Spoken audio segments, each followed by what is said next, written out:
All right, so today we're doing two chapters in one day. Good heavens, what are you doing, Professor Allen? We're doing Chapter 6 and Chapter 7.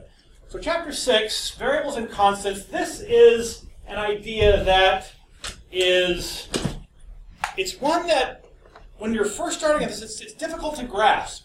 It's so difficult to grasp that many authors or instructors will give you a metaphor for what this is.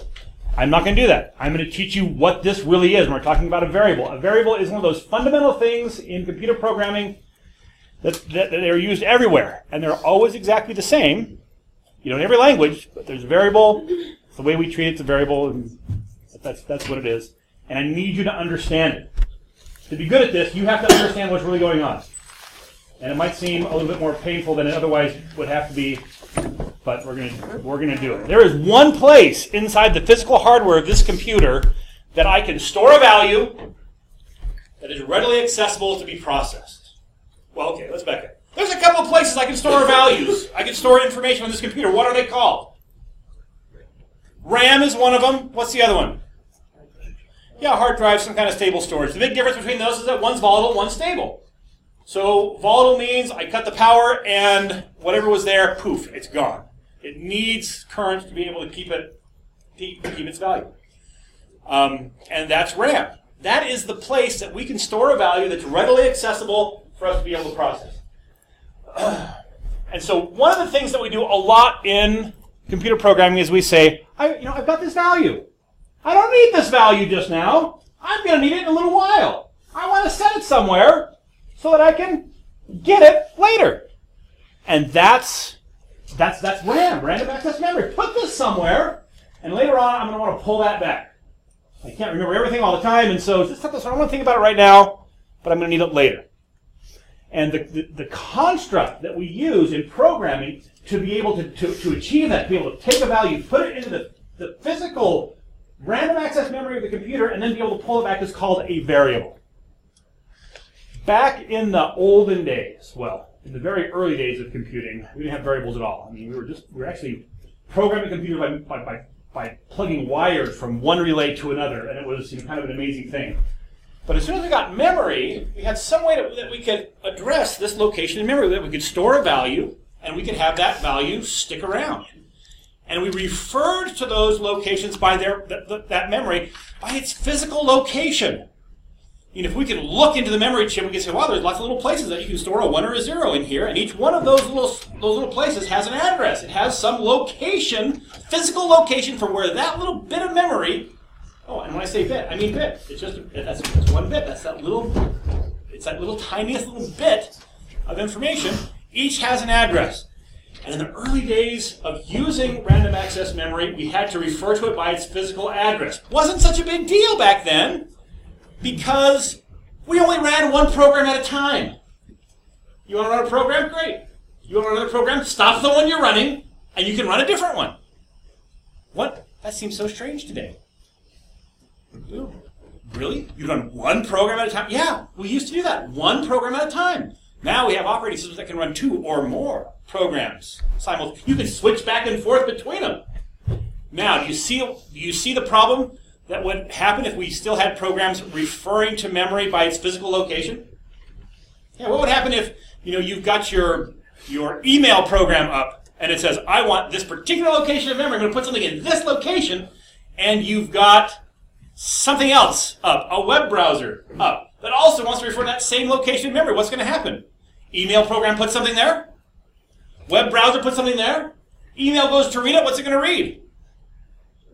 What the web page just put there. And so one of the problems that we had to solve as soon as we had multitasking operating systems that could do more than one thing at a time, we had to have some way to say, all right, we got to make sure that when we've given some memory to a program, no one else is allowed to access it. In fact, in the early days of Windows, we used to have something called a general protection fault. It was fabulous. You'd be working along in your program, and then all of a sudden, it would just stop, and you would get an error that said GPF, general protection fault. And your program was done. I mean, no, it didn't save what you were working on. It was just done. And what that was the operating system saying, this program that you're running just tried to access some memory that I didn't give to it. Some memory that it wasn't allowed to access. And if a program tries to access memory that doesn't belong to it, the operating system would just say, done. You are done. Closed. It was delightful. You guys don't remember, you don't know what it was like. It was, you could expect your computer to hang 3 or 4 times a day with stuff like that. I mean, now, how long has it been since you rebooted your computer all the way down? Probably back up. About a week. Yeah, you see? That's normal these days. Oh no, you'd reboot 3 or 4 times a day. I'm not kidding. Back in Windows 3.1 or whatever. Okay. So, what am I doing here? Paint. I'm going to try to give you a visual image of what I'm talking about. Let's see. Oh, we're recording. That's good. Paint. I kind of expect when I open that window and I start typing, something happens. Paint. Wonderful. CMD. It's up there. Is it showing? Ah, there it is. Thank goodness I have an icon. All right. Delightful. We have a paint. You don't have to do this along with me. Feel free to do it if you want to. Okay, so I'm just going to draw in here a cloud. I'm so glad that paint can make a cloud. Probably should make it a little bigger. So this cloud just represents all the memory you have on your computer. By the way, how much memory do you have on your computer? How much memory do you have? You know? Several gigabytes. Who knows? I got 16 gigabytes. Somebody got 16 gigabytes of RAM. Do you have any idea how much that is? 16 gigabytes. How many gigabytes does it take to store the full text of the Book of Mormon? Any idea? How many gigabytes? Yeah, take a guess. Just like a couple of kilobytes? Or a couple kilobytes would be like 2,000 characters. Like megabytes. Yeah, it's less than 2 megabytes. So how many gigabytes? How many megabytes in a gigabyte? 1024. Yeah, 1024. And so, I can store in 1 gigabyte, I can store the full text of the Book of Mormon 500 times. How many you got? 16? 16 times 5, half of 160. That's 80. Thank you for the math help there. You could store 80 copies of the Book of Mormon in memory. 800? Sorry, 800 copies of the book, or is it 8,000? Anyway, it's a bunch. You've got lots and lots of memory sitting around here. Okay, so how are we going to refer to this? We're going to think of this saying, we've got one little slot. Here's one little slot in memory right here. I'm going to refer to this as more than one bit, but each place where I can put a 1 or a 0 has its own address. And so we're going to be referring to the address where this segment of memory begins. And it's going to be more than just one bit that I have marked here, but it begins somewhere. What is that address? What does a memory address look like? Well, it turns out that a memory address, we typically write them in hexadecimal notation. I'm not exactly sure why that's like the preferred way to write a memory address. But it would be something like this. What's hexadecimal notation? It's base 16. So instead of having 10 characters to represent quantities, you have 16 characters. What do they look like? 0 through 9, A, B, C, D, E, F. And so how do you say 10 in hex, Yeah, it's A. How do you say 11? B. You get all the way up as many characters as you want. You say 15 with F. How do you say 16? 1, 0. The details of this don't really matter, for this class. Just realize it's a different way. There's a different set of characters. You've got 16 characters to work with to represent quantities. And so we might do my favorite address here, which would be B. Let's put it in capitals. BA5E BA11, which to me looks a whole lot like baseball, but that's a valid hexadecimal address. So the idea here is that then is like the address of where this little part of memory starts. And there are a bunch of addresses that are all consumed by this block of memory, but that's where that set of contiguous bits in memory begins. Imagine. And that's a physical location. If I refer to that location in one program and the next, kind of random program refer to the same location, it is the same physical part of that teeny tiny chip inside your computer that's keeping track of 1s and 0s. Now, the truth is, anymore, I don't care about the physical address. Instead, here's what happens. My program says to the operating system, I need some memory. Operating system says, how much do you need? Probably get by with 2 bytes. By the way, What are the units of memory? What do we use for memory? It's kind of two main units, bits and bytes. What's the difference? Bit's the smallest amount we can use. It's either 1 or 0. It's a binary digit, where bit comes from, binary digit. And then, but we typically think in terms of bytes. In fact, the smallest amount of memory we can address in VBA is a byte. A byte is how much? 8 bits. It's 8 bits. There we go. And so, maybe I would say, my program says, hey, I need some memory. Operating system, well, how much do you need? Program says, I can get by with just 1 byte. Operating system says, here you go, here's an address. Here's where your byte begins. You get 8 bits, they begin at this location. As a programmer, do I care where that location is? I've got billions. I've got billions of these things to work with. Do I care exactly? I don't care where it is. As long as it's a byte, I don't care where it is. The operating system hands back the address. The VBA interpreter then is going to keep track of that address for me. I don't want to have to think about the address. In fact, the main reason I don't want to think about the address is because the next time I run this, it's not going to be the same address. So what I need is a nickname for that address. I don't come up with that nickname. Maybe I'm going to call this salary. And so I'm going to, okay, you know what? I'm going to say, great, I want a variable called salary. Salary. And salary is going to refer to that location in memory. Should I point the arrow at the address, or should I point it at where the block begins? Block begins.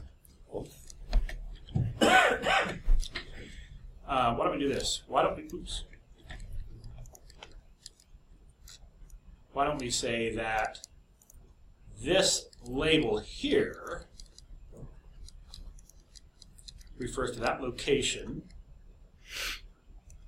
where this starts, and salary is a nickname for that location. Oops. The arrow's too fat.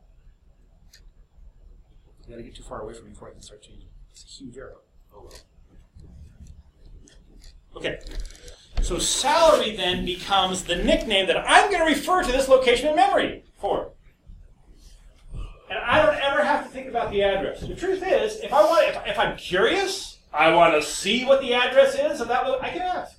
VBA, tell me the address. What's the memory address that I'm actually dealing with? It'll tell me. But the truth is, I don't care. This is a variable. A variable is a location in memory with its associated nickname. Okay? This is going to become really critical for us. In fact, maybe we'll talk about a little bit more today why that's important.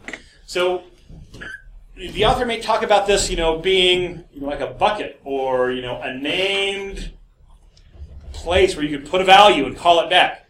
But it's not just any place; it's a location in memory, and having that understanding is going to be critical when we do some things that are going to be really mind-boggling if you don't understand what's happening.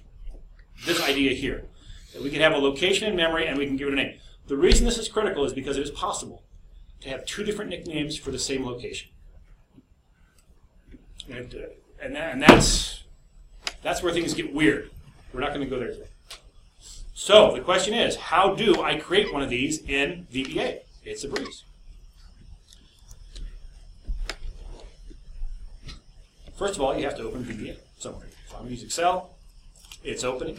Once it opens, I'm going to go to my, what's new in Excel? I can't hardly wait to see. Alt F11.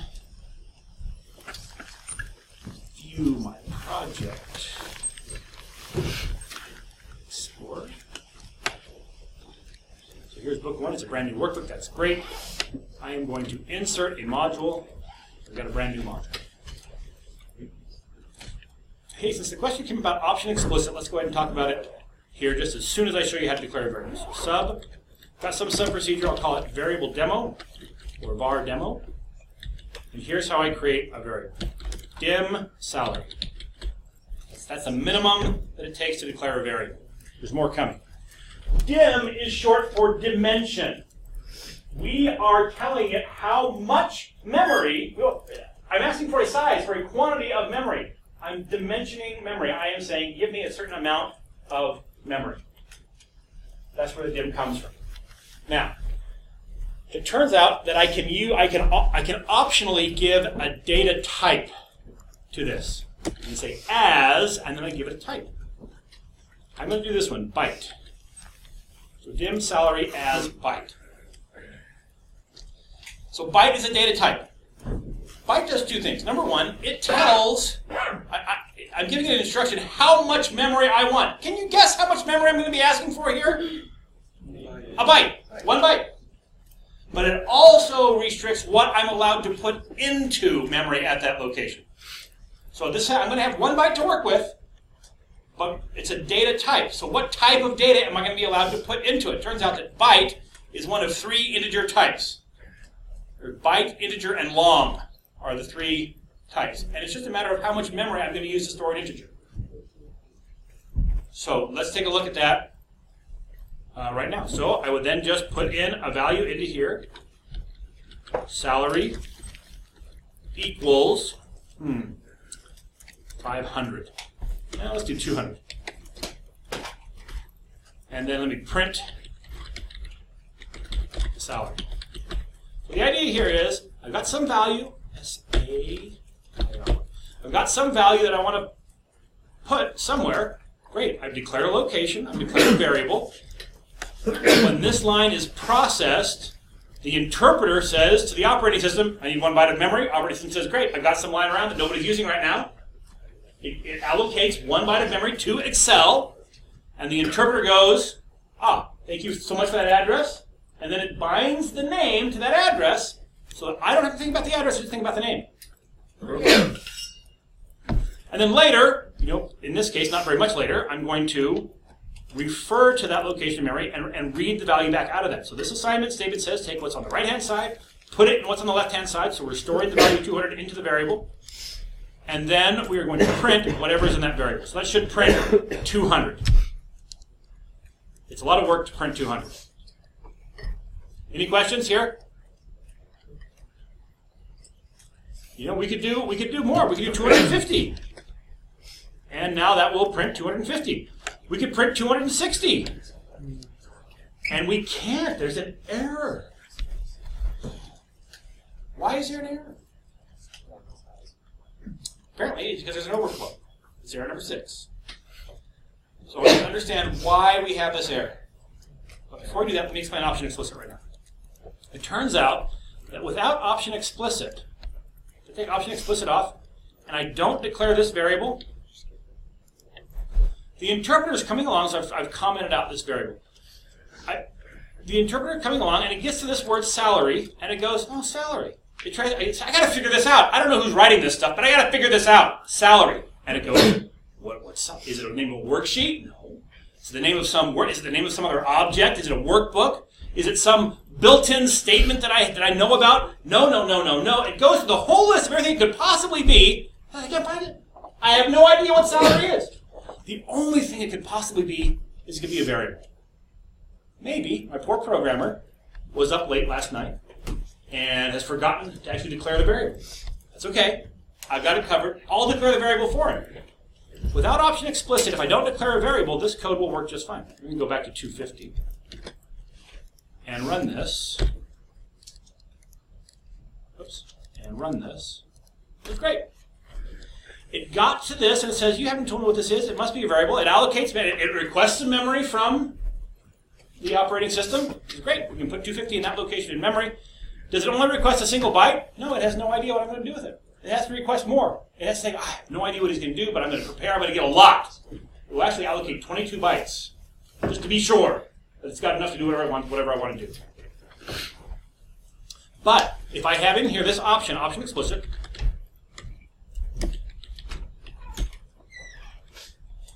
and I try to run this, it will say, oops, I got to be on it. And I try to run this, it will say, this variable has not been defined. Option explicit will force me to declare any variable that I want to use. Seems like a lot of extra work. Why just get rid of option explicit? Here's the reason why you want to leave. Let me tell you why you want to leave option explicit off. Option explicit is a spell checker for your variable names. One of the most difficult errors in your program to find out is a misspelled variable name. And so, especially if they get kind of long. You get a long variable name and you transpose 2 letters, you can't see it. And so if you're not saying option explicit and you've transposed a variable, what have you really done? When you transpose the characters in a variable name, what have you done? You've created a brand new variable. And so now I got two locations in memory, one named right and one named wrong. And when I write to the wrong one, it doesn't change what's up here. That's tough to track down. And so you want to say option explicit because it will force you to say, all right, if I'm going to use a variable, I have to actually stipulate. And then if you spell it differently, the interpreter goes, yeah, that's an undeclared variable. No can do. Okay. Let's understand why, when we try to put in 260 here, why this gives us an error. In fact, we can go all the way to 255, and that will work. But as soon as you try to go to 256, no good. So that's the boundary. I can get all the way up to 255, but I can't go any bigger. I'm going to come back here into Excel, and we're going to make a little chart here. So these don't have to be so wide. Give me 8 of these locations. 1, 2, 3, 4, 5, 6, 7, 8. And I'm going to put a border, all borders. I'm going to put a thick outside border. Very nice. Okay, so this is 1 byte. This represents 1 byte of memory. From what I'm trying to show you how this works. Each one of these is then a bit. What can I put in a bit? 1 or 0. And so this is like binary notation. What am I going to have here? This will be my ones column, and this will be my times 2 column. So each one of these then is going to have a value. Let me go ahead and center all of these. Home, center, zoom in. Okay, so instead of putting all zeros, I'll say that for me blank means 0. And so how do I, in this block of memory, how do I represent the value 4? Yeah, I put a 1 right there. Everything else is 0. Whoops. I was just checking to see if you can catch up. So I'm going to put a 1 here. The one says I got 1 in my 4s column and nothing else. That's 4. How do I say 5? I've got a 1 there, and I've got a 1 here. In fact, we could probably even just put a sum product in here. Sum product of this vector and this vector, and that should do the calculations for us. That's 5. What if I put a 1 here? What would it be? 7. Yeah, it would be 4 plus 2 plus 1. What if I put a 1 over here? That's 71. So 64 plus 4 plus 2 plus 1. What if I put a 1 here? A 1 here. A 1 here. A 1 here. What is it? That's 255. Is there any more room to put a value here? Can I make one of these a 2? I have 2 1s here. No, it's binary. It's on or off. It's 0 or 1. What would happen if I tried to put... This is completely full! What would happen if I tried to put more into it? Overflow. It would overflow! It is completely full. And if I try to put more, it's going to overflow. Here's proof. Overflow.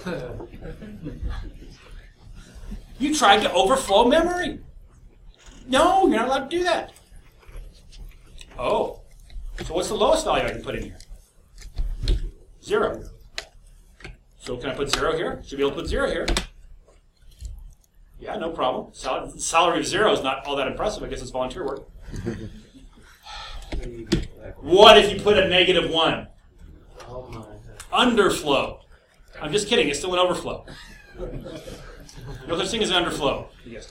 Overflow means, listen, you've got some memory here. You're trying to put something in it. It doesn't fit. There's no way for me to represent what you're trying to make me represent in that location in memory. It just can't fit.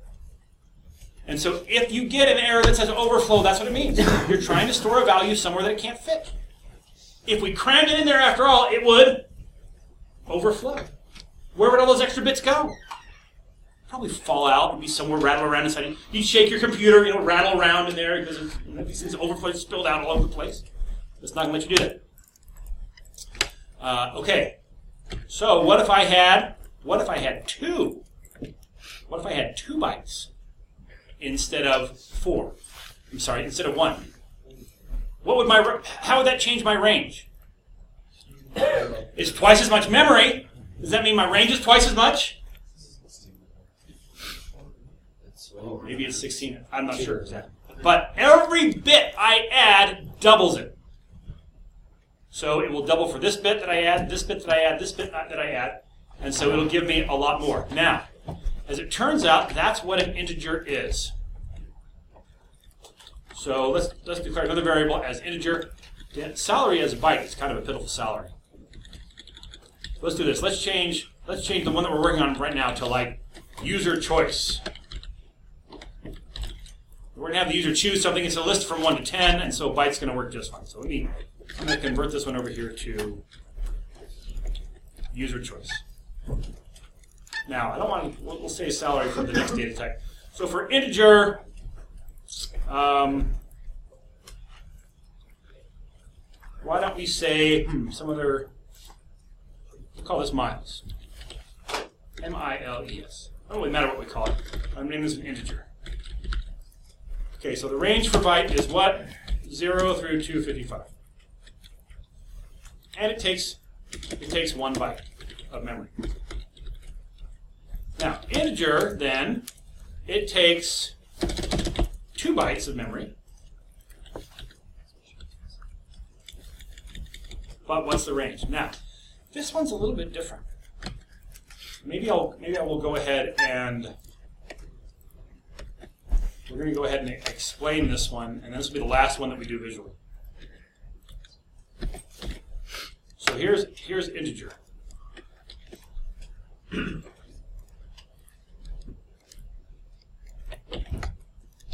to kind of keep this going. Oops.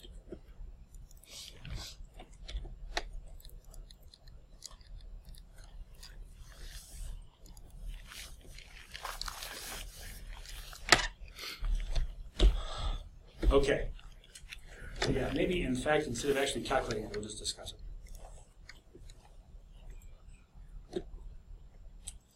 The trouble here is that instead of starting counting at 0, integer starts at a negative position. So integer starts counting at negative 32,767. It's either 7 or 8. To positive 32,768. I can't remember which one's the positive end and which one's the negative end. I guess we could find out easy enough by seeing which one overflows. So we got something here called miles. Miles equals, that should be okay for sure. User choice is a problem. Let's count that -1 there, so we'll change that to 1. So that doesn't error out. 8 doesn't error out. 9 does. So the range is negative 32,768 to positive 32,767. 2,767 should be okay. Oh, 67. And then 68 should fail.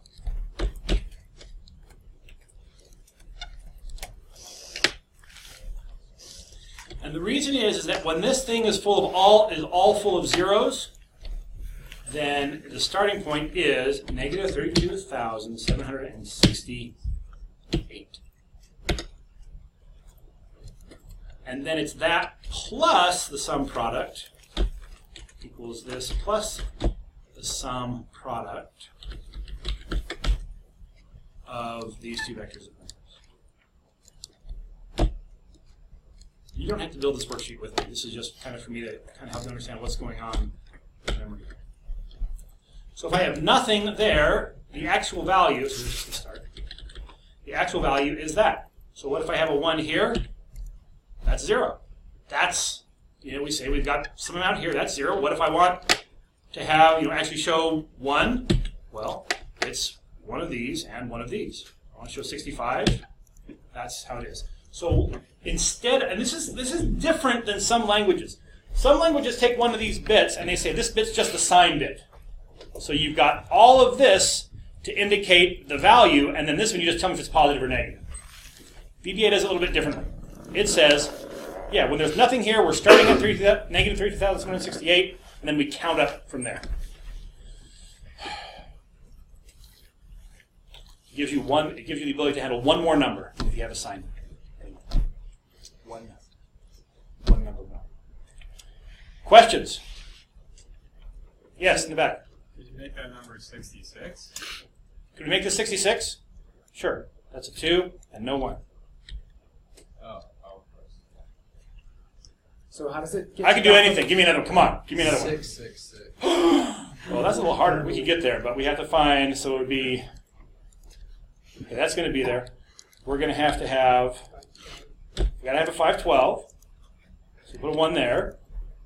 And this would help us if we had the difference. Equals 666 minus this. 154, so we'll get a 128. 26, we'll get a 16. 10, so we'll get an 8. 2, we'll get a 2. 6, 6. Ooh, that was so... Oh, thank you. I'll take a bow. There was another question over here, though. Yeah. Wait, so what is it that tells it whether it's negative or positive? So in VBA, the way it understands whether it's negative or positive is it says, if this is stored with all zeros in memory, then that's negative 32,768. And we just start counting up from there. So it's just, the only thing I actually have to look at in memory is a bunch of 1s and 0s. The fact that we put in a data type says, well, I'm looking at all these 1s and 0s, what does it mean? And if it's only 1 byte, what it means is, if it's all 0s, that's 0, and then start counting up from there. If it's 2 bytes, an integer, if it's all 0s, that means negative 32,768, and then start counting up from there. Okay? Yeah? If the variable is not explicitly, like the type is not explicit. We'll get there. Okay. Yeah, we'll handle that today. Don't take me there yet. Okay. Okay. Another data type that we have. This is the one we need for salary. Dim salary. So yeah, if salary was integer, what's the maximum salary? 32,760. Hopefully, when you leave here with your degree, you'll be making more than $32,767. So you don't want salary to be an integer. So there's a long integer. Dim long. L-O-N-G. Whoops. Dim salary as long. Long is short for long integer. It takes 4 bytes. It's roughly plus or minus 2 billion. It took me a long time to remember 32,768. I'm not remembering exactly what 2 billion is. It's 2 billion something. And it's 4 bytes. There's actually, if you're in a 32-bit operating system, that's all you get for integers. But national debt can't fit into a long, by the way. So dim debt as not just an ordinary long, but a long. Seriously, when we got to 16-bit operating system, we went, we need something more than 2 billion for an integer value. That's the best they could come up with. It's not a long, it's a long. And so you can put, I don't know, that's big. I don't even know what that is, but it takes 8 bytes. And it's big. Invented just to be able to hold the national debt, I guess. I don't know. Okay. Questions? These are the integer types. Which ones am I going to require you to know for this class? Not all of them. Definitely not long. Probably would want you to know the others, though, the other 3. Okay, now, what if we need to store something besides an integer? Can you imagine that we need to know something that actually has a decimal? Dim price as single. Okay, so single means single precision floating point number.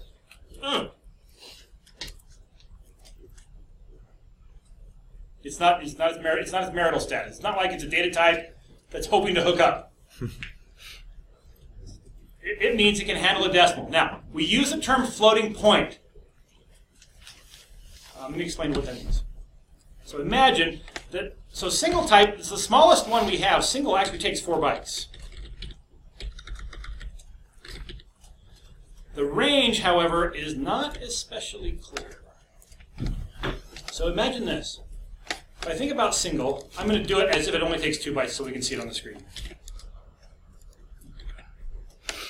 So imagine this. Let's make that the 1 bit. So we now have like two different portions of this memory. We're allocating this memory a little bit differently. Let's make this part yellow. So what we're doing here is we're saying, listen, a part of this is used to store a sequence of digits. Let's say that what we're trying to represent, this equals some product of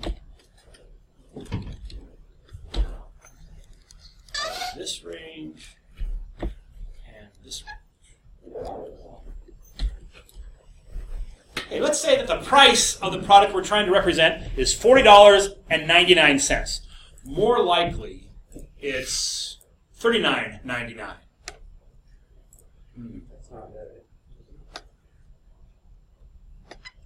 I think that's... You just did some product. Oh, thank you.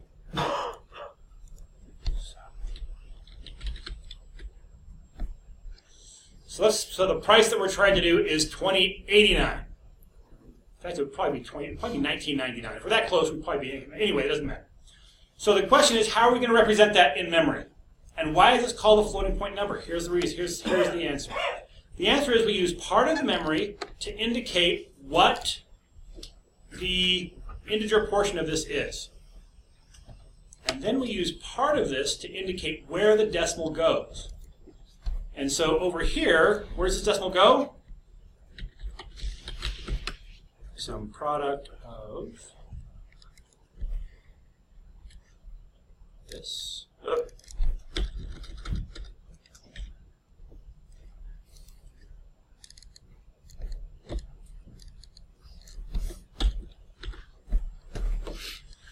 I'm going to put a 1 here. And that says that's 2. So the decimal point goes 2 digits from the right. So what would this actually be? So yeah, how do I make a formula for that? That's going to be this divided by 10 to that, divided by 10 to the 2. Thank you. And so this then, so what I have here is I have the integer portion, and this says, where does the decimal go? So what if I make this a 3? What number am I talking about? Yeah, 2.089. What if I make it an 8? What if I make it a 15? It's something bigger.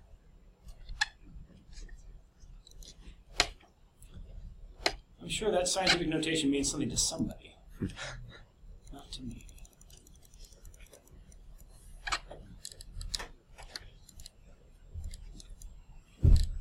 Need one more to actually get to the 289, but that's the point. So this is why these are called floating point numbers. Let me take this back down to just a 1.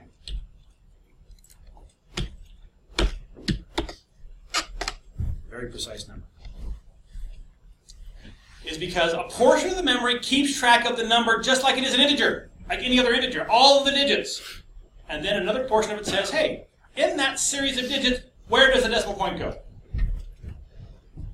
So what's the range that I can do with a single precision floating point number? I think it really is. I think we do allocate 4 bytes to keep track of the decimal. Well, it's however big I can go with 32 minus 4, with 30 bits of information, and then I can put the decimal there somewhere. So how big I go depends on how precise I want to be. Do you see that? I can't have a really big, really precise number, because I've got a fixed number of digits I can work with. And I can spend those digits either on size or precision, or a combination of both, but I don't get a huge precise number.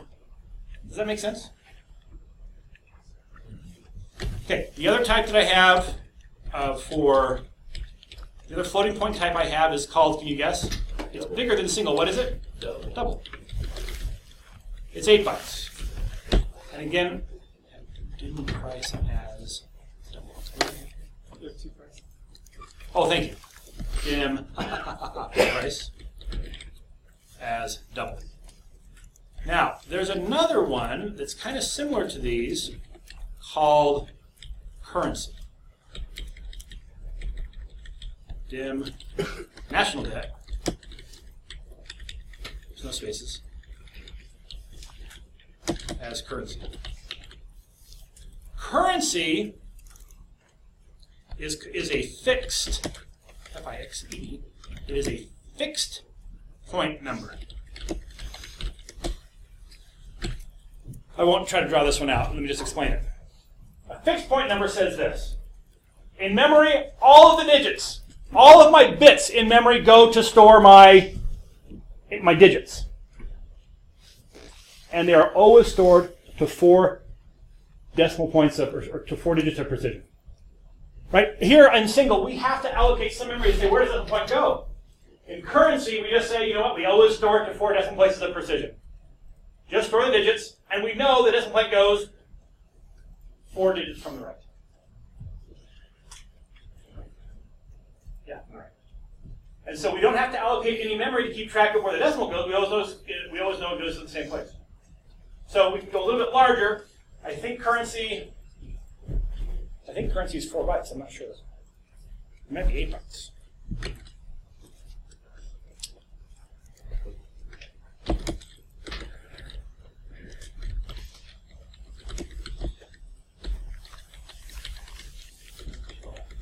That's the wrong place.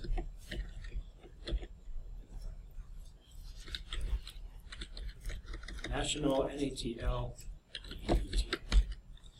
By the way, I can ask, if I ask for the length of something, it'll tell me, well, tell me something different depending on the kind of variable it is. So currency takes 8 bytes, and it allocates all of those to storing the digits. Which means if I'm storing something with no decimal, it actually stores 4 digits of precision just to get it up to saying there's no decimal. Okay, these are the numeric types that I'd like you to be conversant with. Actually, there's one more that might arguably be called a numeric type. Dim answer as Boolean. Boolean takes just, its range is -1 through 0. But it really treats that as true or false.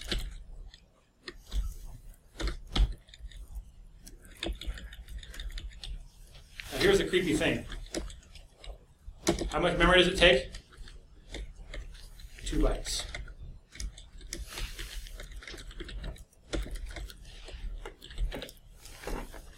I don't have a good explanation for why it actually takes 2 bytes. Again, it has Booleans. But it does. If we ask for the length of a Boolean data type, it'll tell you that it takes 2 bytes to do it. There's probably an efficiency reason that it uses 2 bytes instead of 1, but I'm not familiar enough with the underlying workings of VBA to know why that is.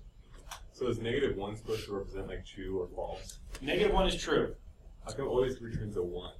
What's that? Doesn't it usually return a 1 though? Like 1 is true and 0 is false. I don't think so. Let's find out. Question is, for the viewing audience at home, what was the question? Like, Oh, yeah. Wait a minute. Are you sure it's -1 and 0? Shouldn't it be 1 and 0? So let's go ahead and put a value in here. Answer equals false. And then we will print debug.print answer. Clear the immediate window.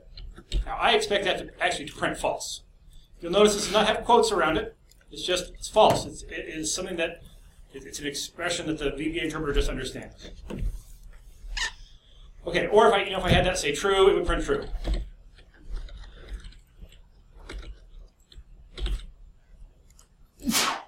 So stop that, run it again. Now it prints true, that's great. But now, it turns out there's a whole set of functions that we can use to convert things. So I'll print answer, comma, and then I'll convert it to an integer. CINT of ANS. So CINT, convert to integer. They got it wrong. Convert to double, CDBL. Convert to byte, CBYTE. Convert to single, CSNG. There's these conversion things.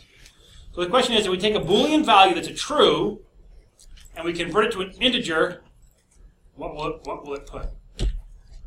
And my guess is it will put -1. Do I have a good reason for why they use -1 instead of 1? I don't have a good reason for that. But there's probably a good reason somewhere. Okay, so those are the numeric. Whether you call Boolean numeric or not, I don't really care. It's really a logical value, true or false. Why Boolean? Seems like kind of a strange word, doesn't it? Boolean. You can say it 4 or 5 times, it doesn't even sound like it makes sense. Boolean. Some guy named George Boole, he's a mathematician in the 1800s, or maybe the 1700s, who spent his career thinking about logical arithmetic. You have him to thank for, in the 4th grade, why he had memorized truth tables. True and true equals true, true or true equals true, false or false equals false. That's the guy. Okay. Now, there are some other types. Let's go ahead and get ourselves maybe a new procedure to demonstrate these. So we have a different category subs.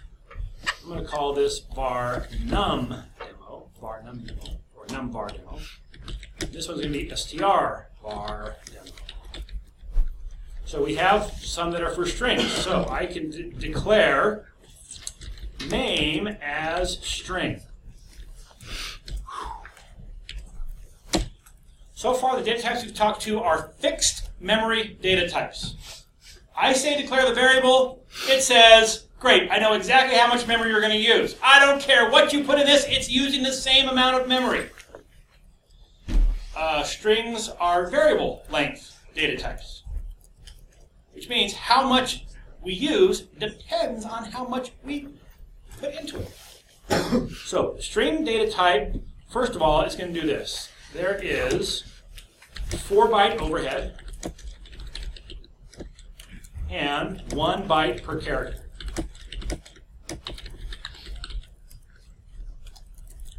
So if I come in here and now say name equals Fred, no, name equals Nephi, there'll be some question here at the end of the semester about appropriately bringing gospel subjects into class.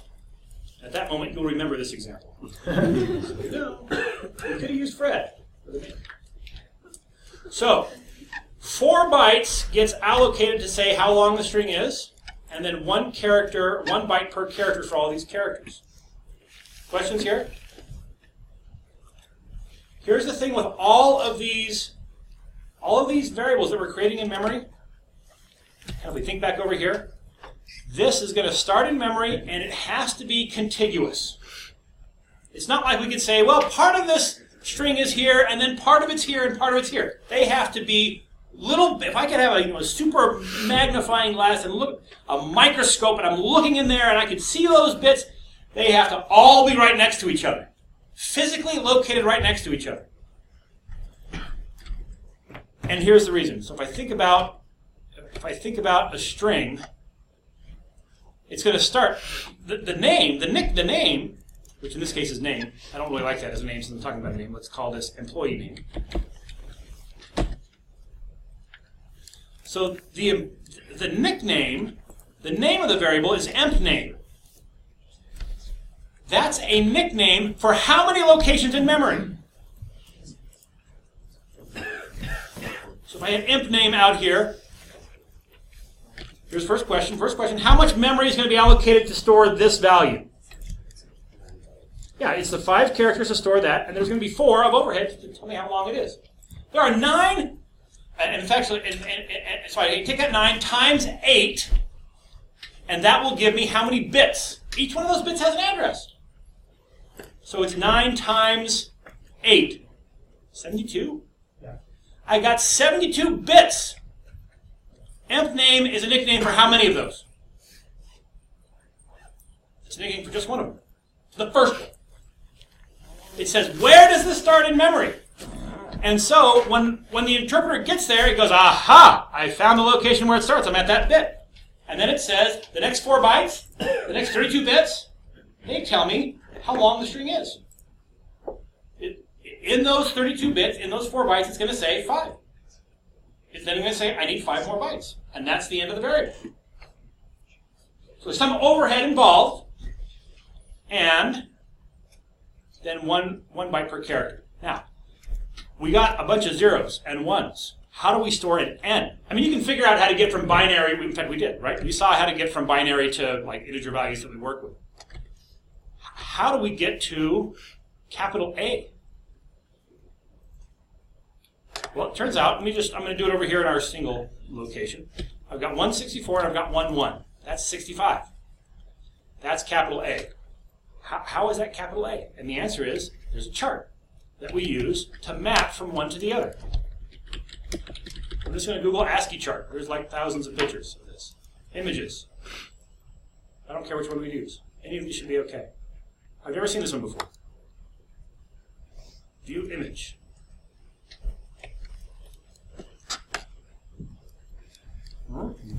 So here is capital A.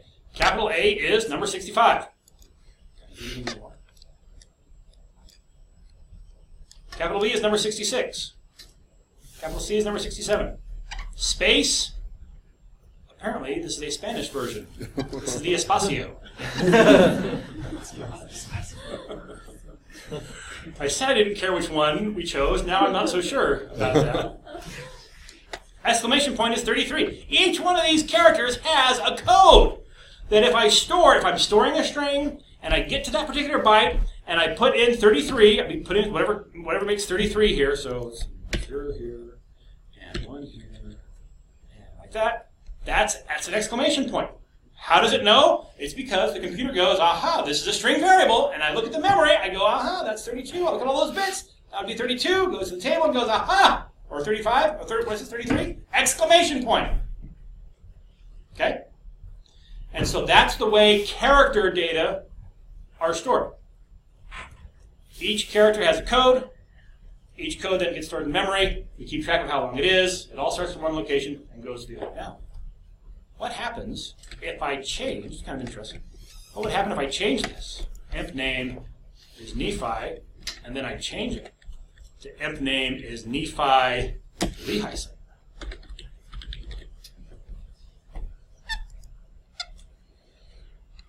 No problem. We need more memory.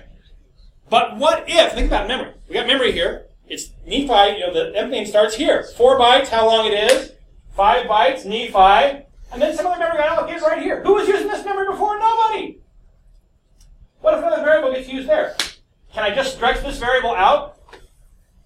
The answer is no. In fact, every time I change the value of a string, it finds a new location in memory and puts it there and reconnects the variable name up to that location. Is that a big deal? It's not a big deal unless you're doing something that like iteratively builds a string of 10,000 characters, adding a character to it each time. That's going to be a really slow process because it has to reallocate memory for every character that you add onto it. And so it can end up being a performance problem, but it's just kind of a weird thing in VBA that's the way that it's stored. It has to be contiguous, and so every time I change the value of a string, it finds a new location in memory to put it there. There's another string type. I don't think our book talks about this. Another string type is the fixed length string. Here's how you do it. String star 1. Maybe this is just I'll call this 1 char. There is 0 bytes of overhead. And then 1 byte per character.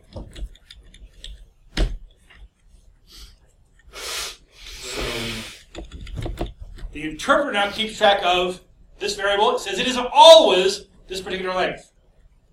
And so we don't have to allocate any memory to keep track of how many characters.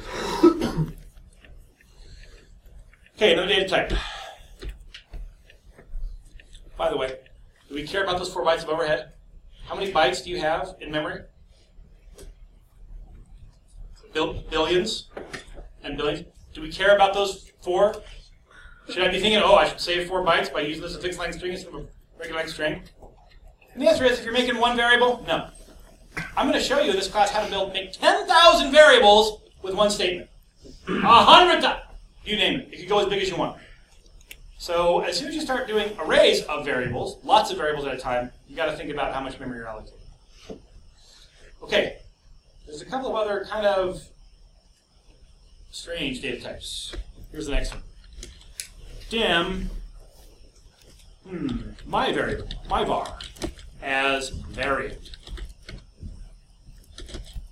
22 bytes of overhead.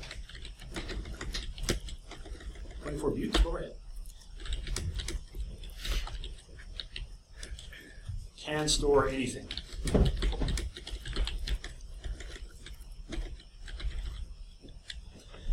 Anything that you could store with any other data type, you can store with variant.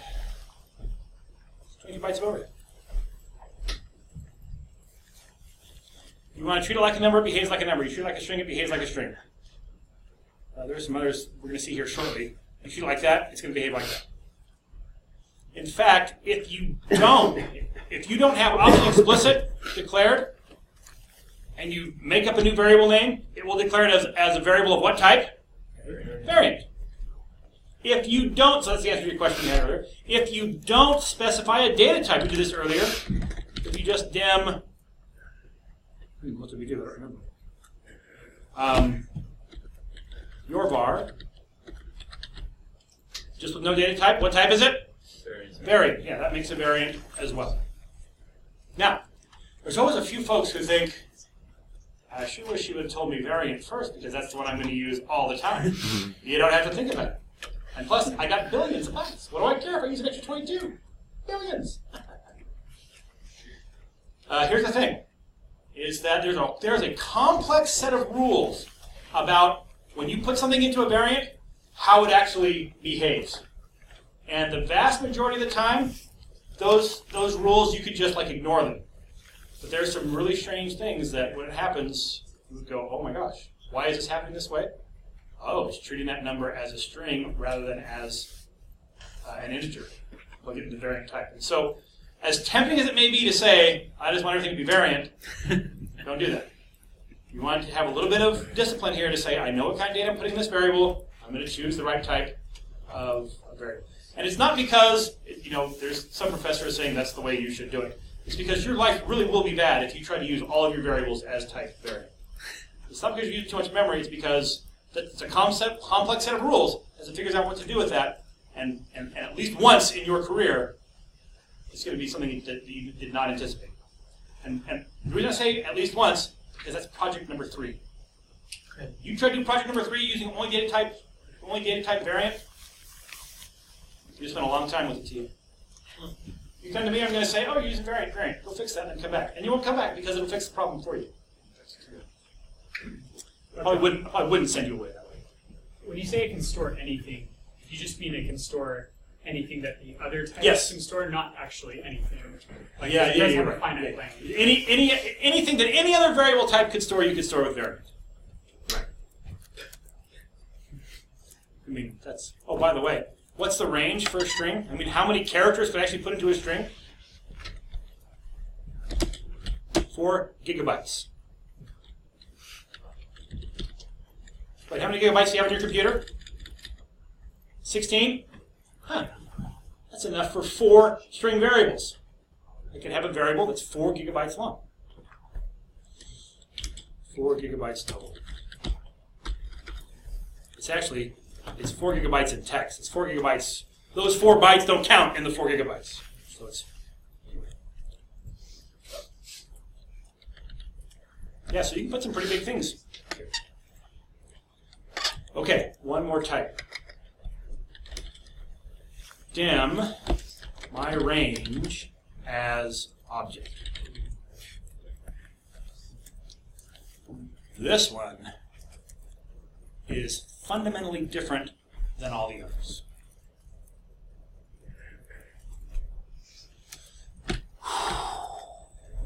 I almost wish we could cover this one first, so that you could be fresh.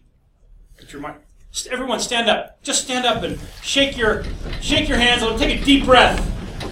Because what we're about to do, if you're drowsy, you're not going to get it. Who had the Coke? Someone had a Coke. Where was it? I left. Gone already. Pass that thing around. Okay. I'll make a new sheet to kind of see if I can explain what's going on now. So let me think about an object. So someone tell me what an object is. If you could tell me, if you could say an object is, and put 2 words after that, what would you say? A thing. An object's a thing. Now, what are the characteristics of objects that we're interested in? There are kind of 2 characteristics. One is called an object has properties. We call them properties. Attributes, the same idea. And it has methods. We're talking just about the properties right now. In terms of memory, an object has properties, a value that you store that describes how an object is. It takes up memory to do that. So let me just think about, I'm just going to kind of put in here a little description of an object. So let me put a dark border around it, put all borders. Oh, I lost my dark border. That's okay. I'm just going to say, this is not official here, but let me just say this is range B22. This is the object in memory where we're representing B. I know that F4 is somehow involved with here, but no. This is like thinking about this object stored in memory. This is a particular one of these. And so I have some properties here. What is one property of a range? Size. Size. I don't think size is actually a property. I need an actual name, property of a name. I need a name of a property. Value. So if I was, instead of B22, B22 is here. It's just barely here.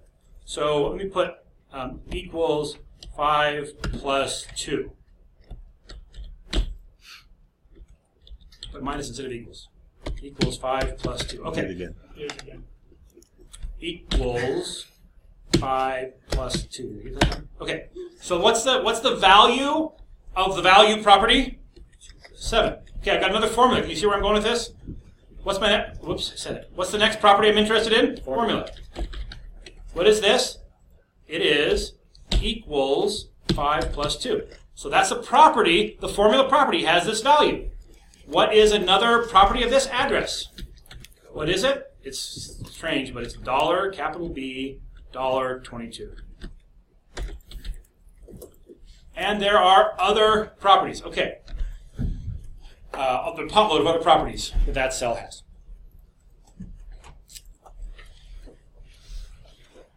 Now, in fact, okay, here's the part that I was worried about. It has a property called font. Now, tell me about font. Font is different than the value or the formula or the address. Why? It's an object. Yeah, the font is an object. What does it have? It has a size. It has a typeface. It has whether it's bold or not. It has whether it's underlined or not. There's a series of things that the font has. And so, let's look over here. Let me come over here and put a font object. There's a font object. It's right over here. What properties does it have? It has size. It's 12 points. It has typeface, what is it called? Calibri? No, I'm wondering what the actual property is called.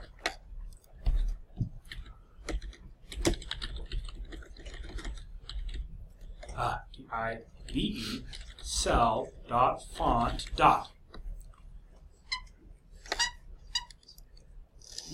It's called the name. So it has a name, and the name is Calibri, C-A-L-I-B-R-I-S-B-R. Or Arial. Okay, that one I can spell. It has whether it's bold. False. Okay. Now, here's the thing. So this object is located somewhere else in memory. It is not crammed right here in this little chunk of memory right here. And so this font object has a memory address.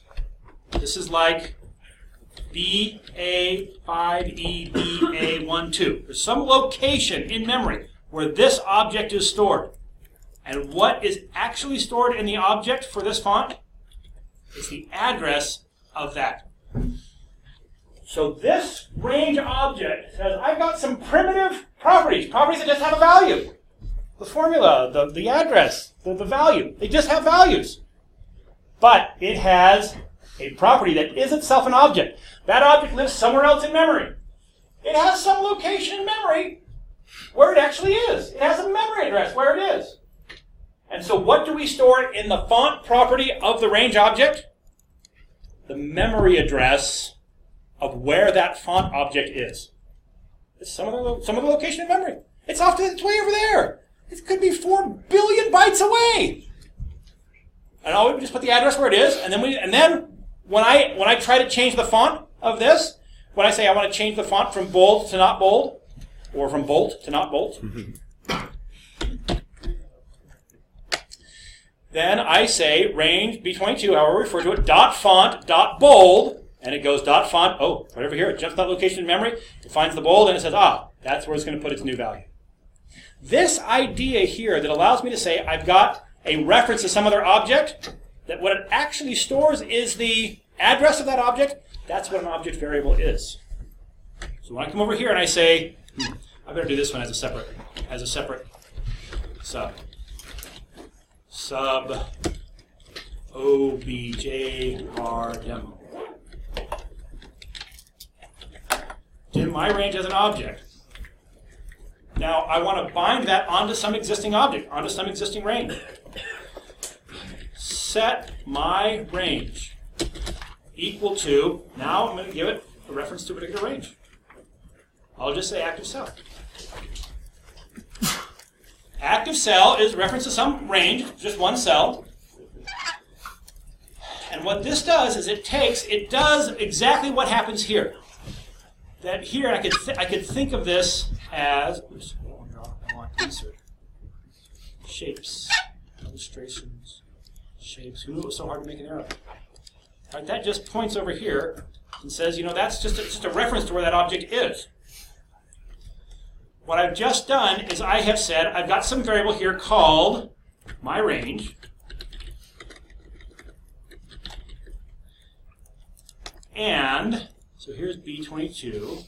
Move this over here. I'm going to give some memory address for this one.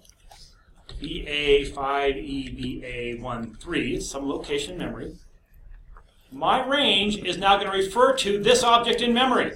What is my range actually going to hold? It's holding this address. You can think of it as just a reference to that object wherever it starts. So watch this. It's a miracle. Let's see where the active cell is. I'm going to put the active cell in J1. And now I'm going to say my range dot value equals 100. I'll run this, and that put the value 100 in that cell because this variable now holds the address of whatever object it's evaluated to. What would happen if the active cell got moved somewhere else? Would it still be connected to the active cell? No. It's connected to whatever object this evaluated to at the time the code ran. And so I could have it might take some very long expression to be able to get to a particular cell. It might be in a different workbook, on a different sheet. And then I'm finding it by saying, go to the shell and do end down. And then once I've got that long expression of that cell, I can bind an object variable onto it, and it just becomes a nickname for that particular object. Here's the weird thing. I have to use the keyword set. By putting set in front of this says, hey, I'm trying to bind an object variable onto an object. It turns out that in the VBA language, they said, listen, we'd like to be able to make this so that if you forget to tell me what property you're talking about, we'll try to figure it out. If I try to refer to a range without specifying which property, which property do you think it actually refers to? Can I print the active cell? You can't print out a cell. It's got dozens of properties. Can I just print it?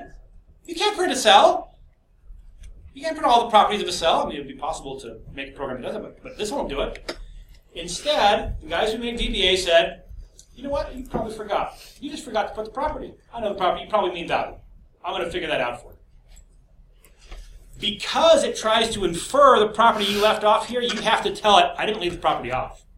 I knew exactly what I was doing. I'm binding this object onto this variable, and to convince the interpreter not to try to figure out what I forgot, you tell it set. Set this object variable equal to this object. All we covered was variables. Ugh. Constants are exactly like variables, except you give them a value once. Const pi equals 3.14159. Okay. It's the same thing. It's a name, it's a nickname for location and memory that holds a value. But with a constant, you don't change it at runtime. You set it in code, and pi is the same everywhere. Questions? Same as a variable, but you just set the value. Yep. Like everywhere inside that module or anywhere inside? Has the same scope. We'll talk about scope when we get together again on Wednesday. But yeah, it has the same scope rules as variables. Yep. If you were to activate a cell after setting line range active cell, my range would still be equal to cell. That's right. My range is hooked up to J10, and if the cell saves somewhere else, it's still hooked up to J10. Folks, this project harder than I expected it to be for you. It's due tonight. If you want to spend some time right now after class, I'll hang around. All right, thanks for coming. Class dismissed.